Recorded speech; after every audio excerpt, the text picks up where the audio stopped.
রানী hospital join করার দিনই দুর্জয়ের accident হয়। খবরটা শুনেই রানী চমকে গেছে, বুঝতে পারে না কি করবে। আর অন্যদিকে দেখা যায় শুক্লা সারাদিন ধরে যে রান্নাগুলো করেছে সেগুলো টেবিলে সাজিয়ে রাখছে।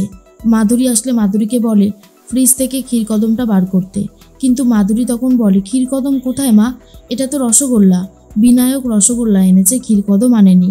শোনার পরেই চমকে যায় শুক্লা আর আবারও খুব রাগারাগি করতে থাকে।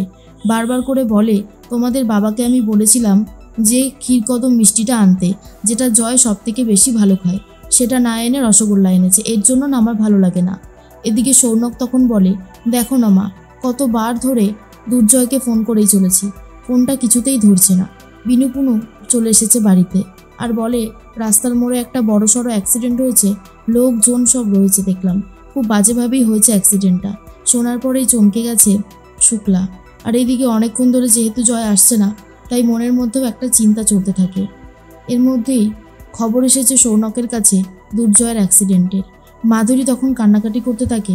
শুক্লা বলে আরে কি হয়েছে, আমাকে বলবে কেউ, চুপ করে আছো কেন, জয়ের কোনো খবর এসেছে? তখনই সৌনক বলে মা, জয়ের গাড়ির অ্যাক্সিডেন্ট হয়েছে, জয়কে হসপিটালে নিয়ে যাওয়া হয়েছে, আমাদেরকে এক্ষুনি সেখানে যেতে হবে। শুনেই শুক্লা কান্নাকাটি করতে শুরু করে। আর এদিকে রানীর অবস্থাও ভালো না।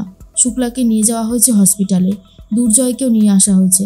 দুর্জয়কে নিয়ে যাওয়া হচ্ছে অপারেশন থিয়েটারে। ডাক্তারবাবু বলতে থাকে আমার সাথে একজন ভালো অ্যাসিস্ট্যান্টকে পাঠাতে হবে, বুঝেছেন, যে এই কেসটায় আমাকে একটু সাহায্য করতে পারবে।